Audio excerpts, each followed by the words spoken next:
Hello friends, this is Sourav. তো আজকে আমরা যাচ্ছি মেঘালয়ের উদ্দেশ্যে। তো আমরা প্রথমে চলে এসেছি ডাউকি বর্ডারে। তো ডাউকি বর্ডার ইমিগ্রেশন কমপ্লিট করে আমরা প্রথমেই ট্যাক্সি নিয়ে চলে যাই উমকেম ফলসে। উমকেম ফলস দেখতে দেখতে আমরা এর পরের ডেস্টিনেশন হচ্ছে আমাদের বড় হিল ফলস। তো আমরা চলে যাই বড় হিল ফলসে। বড় হিল ফলসের সৌন্দর্যটা এত বেশি সুন্দর ছিল আর এত বেশি ভয়ঙ্কর ছিল, মানে জাস্ট কল্পনার বাইরে।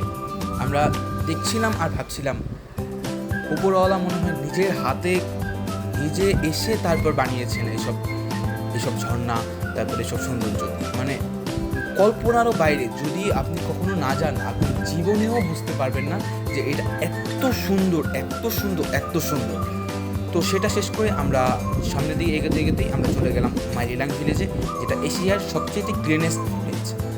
তো এটা দেখতে দেখতে আশেপাশের সৌন্দর্য এত বেশি সুন্দর ছিল, এত বেশি নিট অ্যান্ড ক্লিন ছিল, আপনি ভাবতেও পারবেন না যে এত বেশি নিট অ্যান্ড ক্লিন কোনো জায়গা থাকতে পারে। তো সেটা শেষ করতে আমরা সামনের দিকে এগোচ্ছি, আর ততই আমাদের দেখার আক্ষেপ বেড়ে যাচ্ছে। তো দিন আমরা এগোতে আমরা চলে গেলাম একটা ভিউ পয়েন্ট। তো আমরা সামনে দেখতে পাবো একটা ভিউ পয়েন্ট। আমি ভিউ পয়েন্টটার যদিও নাম জানি না, কিন্তু ভিউ পয়েন্টটা এত বেশি সুন্দর ছিল। আর আমরা মেঘের এত বেশি উপরে ছিলাম যে মেঘ আমাদের অনেক নিচে ছিল।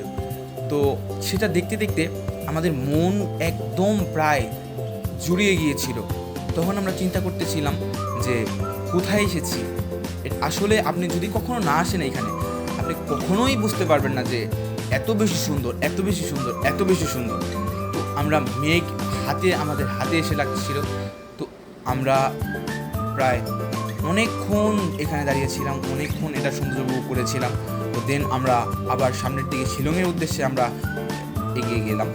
তো সেখান থেকে আমরা আমাদের যেতে প্রায় 2 ঘন্টা থেকে 2.5 ঘন্টা লেগেছিল শিলংয়ের দিকে যেতে। তো এটা হচ্ছে আমরা যাচ্ছি, দেখেন জাস্ট ওয়াও, মেঘের উপর দিয়ে যাচ্ছি, মানে মেঘ আমাদের হাতের নাগালে, এত সুন্দর ছিল, আপনি কিচ্ছু দেখা যাচ্ছিল না। তো দেন আমরা দেখতে দেখতে আশেপাশের সৌন্দর্য আর আশেপাশের ভিলেজগুলো এত বেশি সুন্দর ছিল, পাহাড়ের ওপরে কেটে তারপর তারা বাড়িঘর তৈরি করেছে, এত বেশি সুন্দর ছিল। তো দেন আমরা সেদিন শেষ করেছিলাম শিলংয়ে। শিলং থেকে তারপরের দিন আমরা যাচ্ছিলাম চেরাপুঞ্জির উদ্দেশ্যে। তো চেরাপুঞ্জি আমাদের উদ্দেশ্য হচ্ছে আমরা 7 সিস্টার ফলস দেখব।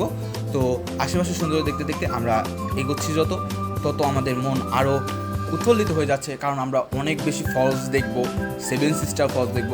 তো আমরা দেখতে দেখতে একটা ভিউ পয়েন্টে পৌঁছেছি। তো ভিউ পয়েন্টটা এত বেশি সুন্দর ছিল, জাস্ট ওখানে ছিল একটা ঝর্ণা, বিশাল উঁচু পাহাড় থেকে পড়তেছিল। তো আমরা সেই ভিউ দেখতে দেখতে আমাদের সেই দিনের ক্লান্তি সব কেটে গিয়েছিল। তো আমরা তারপর আবার সামনে গেলাম, আমাদের আর একটা ভিউ পয়েন্ট ছিল, এই ভিউ পয়েন্টটা আরও বেশি জোশ ছিল। তো আপনি যদি কখনো না যান, আপনি জীবনও এটা, আপনার ফোনের ক্যামেরায় হোক, যে কোনো ক্যামেরায় হোক, আপনি জীবনও এটা সৌন্দর্য ধরতে পারবেন না। তো দেন আমরা আবার সেই সৌন্দর্য দেখতে দেখতে আমরা সামনের দিকে এগিয়ে গিয়েছিলাম। তো আমাদের শেষ ডেস্টিনেশন ছিল 7 সিস্টার ফলস। এটা মানে এত বেশি সুন্দর ছিল, কল্পনারও বাইরে। আপনি জাস্ট ভিউগুলো একটু দেখেন, আপনি কল্পনাও করতে পারবেন না যে এত বেশি সুন্দর। আমি আপনার ক্যামেরায় কতটুকু দেখাতে পেরেছি আমি জানি না, কিন্তু এটা সামনাসামনি না দেখলে আপনি কখনো বুঝতেই পারবেন না যে এটা কত বেশি সুন্দর ছিল, কত বেশি জোশ ছিল। তো দেন আমরা সেখান থেকে 7 সিস্টার ফলস দেখে তো দেন আমরা ব্যাক করি আবার শিলংয়ের উদ্দেশ্যে। চেরাপুঞ্জি আসলে কী বলবো, মানে ওটাকে আশেপাশের দোকান অনেক দূরে, তারপর অনেক আমার কাছে পার্সোনালি আমার কাছে ভালো লাগেনি, কিন্তু ভিউগুলো জোশ ছিল। তো দেন আমরা আবার শিলং ব্যাক করি। Thank you everyone.